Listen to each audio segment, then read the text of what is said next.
Let's talk about the melting of glaciers. Glaciers are formed on land, which means when they melt, the sea level will increase significantly. Glaciers have been melting rapidly since the 1900s due to human activities such as industrial revolution, greenhouse gases, and many more, which increases the temperature of the Earth. Based on WWF, if this issue is not curbed, the Arctic could be ice-free by 2040, which is less than 20 years from now. The melting of glaciers will affect fisheries, cause flooding, walrus and polar bears will lose their home, thus introducing conflict between man and bears for land. Our objective is to figure out ways to curb the melting of glaciers and raise awareness towards climate change through the perspective of shrinking polar glaciers. So the first problem regarding glacial melting is that during the formation of glaciers, they take out dust and particles containing nutrients such as iron. As the glaciers melt, they carry nutrients down with them into the ocean. This fertilizes the surrounding with iron, promoting the growth of photosynthesizing phytophantoms.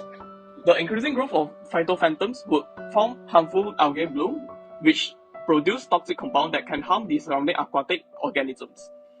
The second problem is that species that rely on sea ice for survival, such as polar bear, will be in a disadvantageous position as they have to seek refuge due to the disappearance of ice habitats. Lastly, it would raise the global sea level, which could cause flooding, which can clog river streams through sedimentations that kills aquatic organisms and destroy habitats. So, what are the causes of glaciers melting?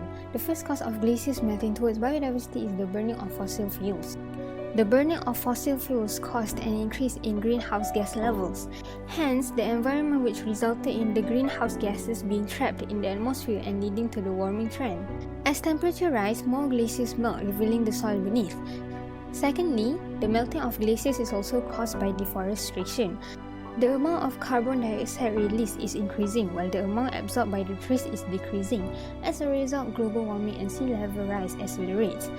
Furthermore, the ice fields on the mountain would vanish completely in a few years if the current trend continues. The first solution to prevent the glacier from melting is that renewable energy can replace non-renewable energy. Non-renewable energy comes from sources that are typically inexpensive but will run out in a period such as the combustion of fossil fuels, which emits greenhouse gases that contribute to global warming. When there's an increasing concentration of trapped greenhouse gases in the Earth's atmosphere, it raises the average temperature of Earth. While renewable energy such as solar energy does not emit any greenhouse gases, which limits global warming. The second solution is recycling. Recycling is supposed to help reduce greenhouse gas and carbon dioxide emissions into the atmosphere.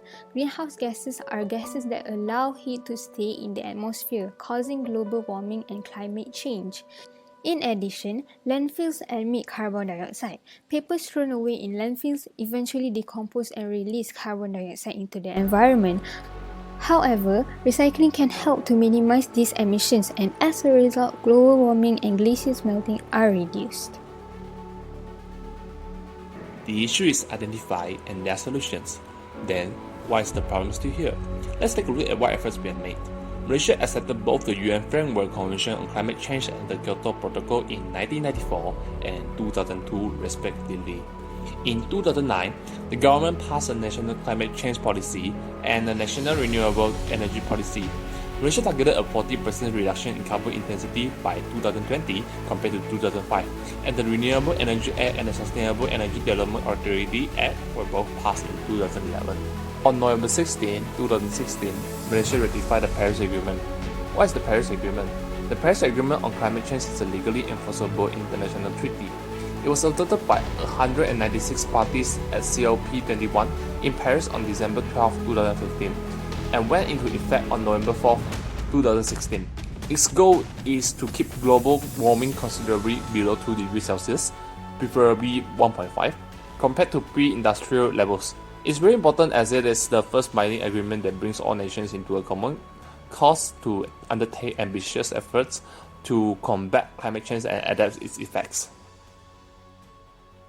Paris Agreement looks promising, but ironically many say it will doomed to fail as it is all counting on voluntary action.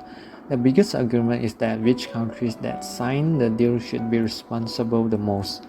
According to data in 2017, developing countries are emitting more and more greenhouse gases compared to developed countries. So should they be blamed? Without more industrialization, those countries could not ever compete with those developed countries. For instance, China is the first developing country to reach the poverty reduction goal, yet it contributes to the most emission of greenhouse gases right now. Climate change isn't easy. There are many aspects that need to be considered. Populations, energy intensity, and economic growth are all tied to global emissions. Although green technologies have developed faster than ever, so do the populations and the amount of global emissions. UN don't underestimate the ingenuity of humans, but just that we need to reduce carbon emissions to buy more time for them. That is why the Paris Agreement exists in the first place. Melting of the glacier is just one of the many problems caused by climate change and rising of temperature. You can see that the solutions proposed is of reducing burning fossil fuels, reduce deforestation, utilize more renewable energy source, etc., are all related to the actions we do. Climate change is never a responsibility of one organization nor a country should bear. It affects every corner of the earth and it requires every possible help to successfully solve the problem. And this is all from our presentation. Thank you.